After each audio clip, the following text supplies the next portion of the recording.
My niece has an imaginary friend called the Shadow. Recently, I've begun to see it too. When she started talking about things the Shadow had done, we thought it was amusing creepiness.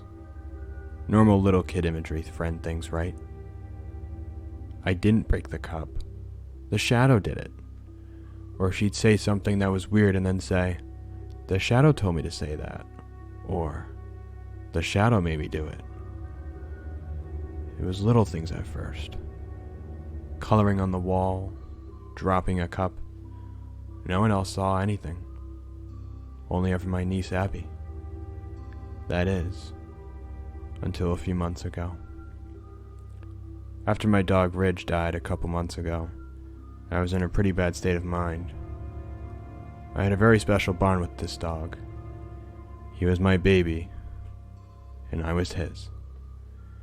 He was the family dog before my parents passed, and one of the last things I had from that time in my life.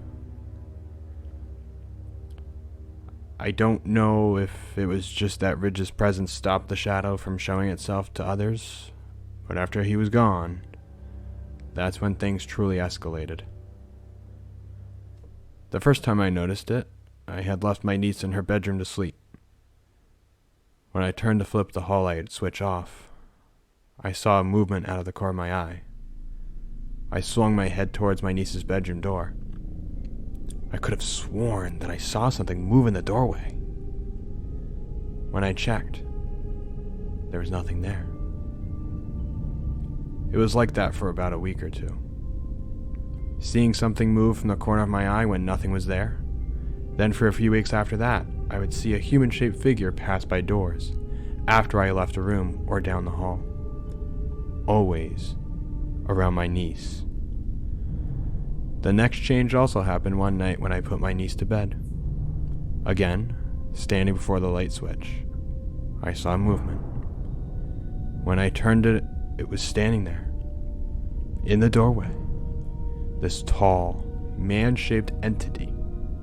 A chill slithered down my spine as I reached out and closed the door. I smacked the hallway light back on and barreled down the hallway into my niece's room, yelling for my brother.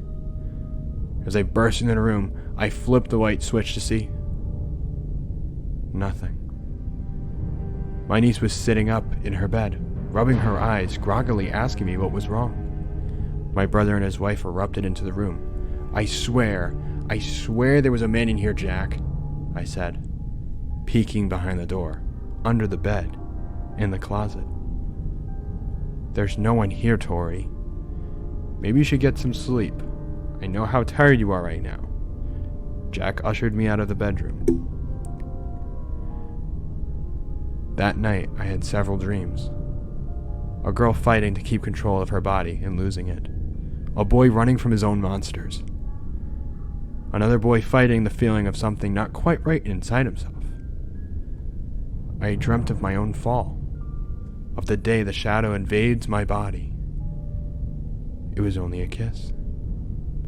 The dreams were kind of scary for me, but not particularly bad. I've had worse. I predicted my parents' death. Anytime I dream something 3 times, it happens. I dreamt that my parents were going to die in a car accident. I dreamt it 3 times, and I never warned them.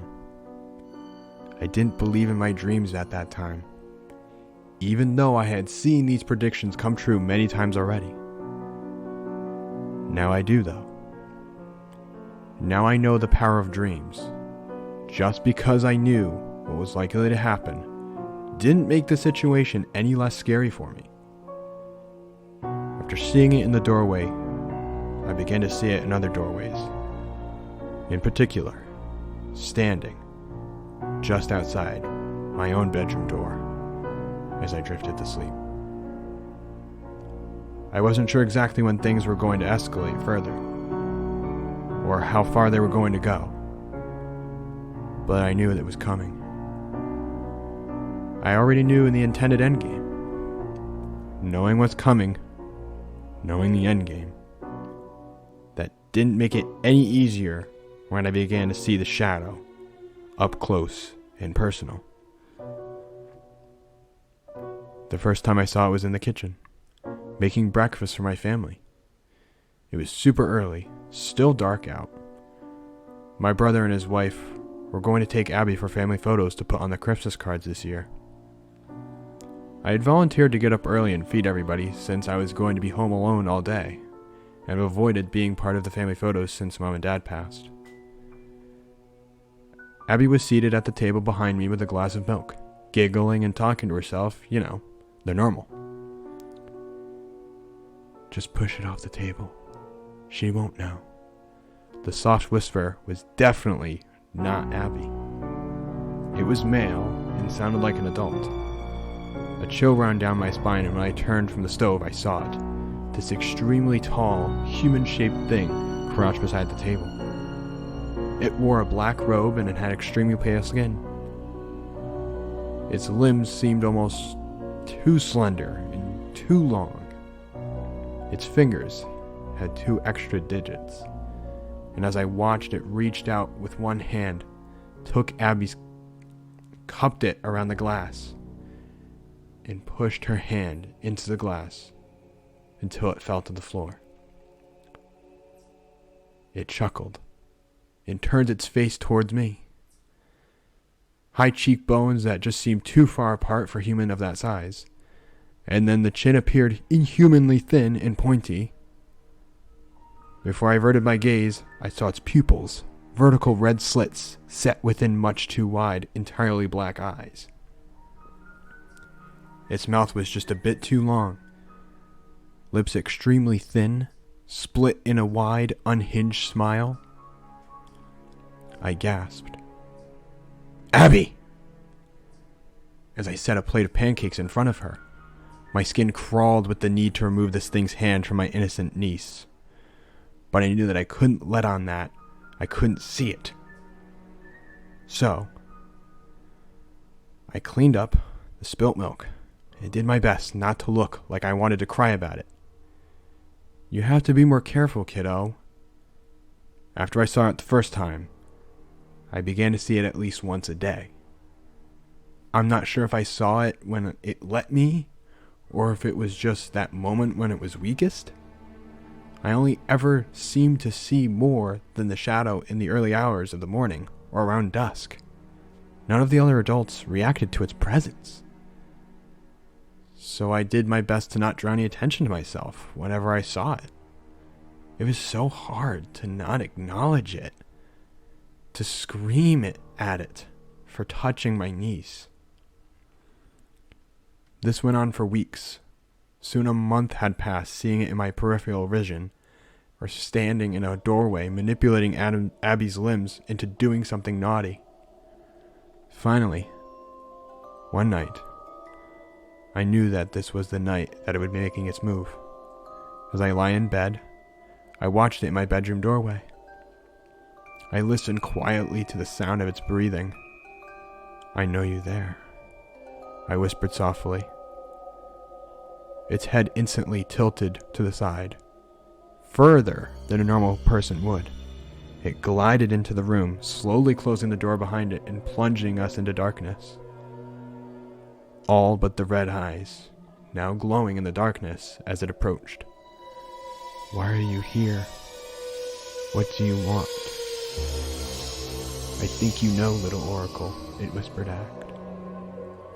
"I don't know anything," I replied. In this moment, I was able to hold back my fear of this thing. After all I knew, what came next? It chuckled at my attempt at subterfuge. I felt a gentle... It chuckled at my attempt at subterfuge.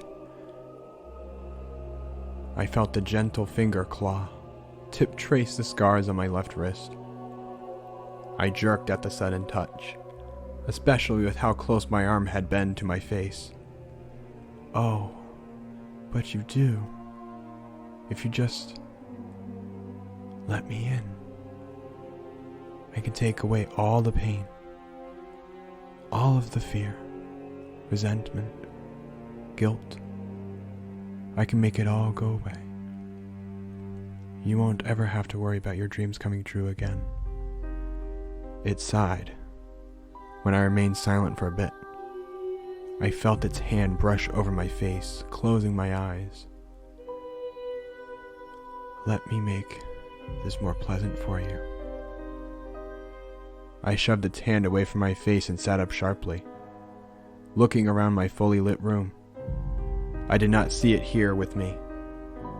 But before I could stand, I felt what can only be the shadow. Its legs slid under my covers, one on either side of me. Its chest tucked against my back, one arm wrapped around my chest. Long, slender, normal fingers gently wrapping around my neck. It did not apply any pressure. It merely held me. Just relax, it whispered. All you have to do is open yourself to me. It used its other hand to turn my chin up and towards its face. It wore the skin of a handsome man. Dark hair, golden brown skin, amazing cheekbones. The eyes, though, it couldn't hide its two wide, unnatural eyes. I stiffened further. It closed its eyes and leaned its forehead against mine. Relax. It breathed against my lips before it kissed me. I remembered this. I knew that this was the demon's moment. That if I wanted to be me again, I needed to give in now. So I relaxed. I let it kiss me. I knew it was a dream. I knew it was a demon. But at least it had made this process semi-pleasant and easy for me. I closed my eyes, and when I opened them again, I was in my pitch-black room, staring into those vertical, red, slit pupils. Today was January 1st, 2007, and my name was Victoria Eston. And if I play my cards right, it will be, again, one day soon. Thank you for watching and/or listening. If you'd like to submit your story to be read on this channel, email me at bedtimechillsyt@gmail.com. Thank you.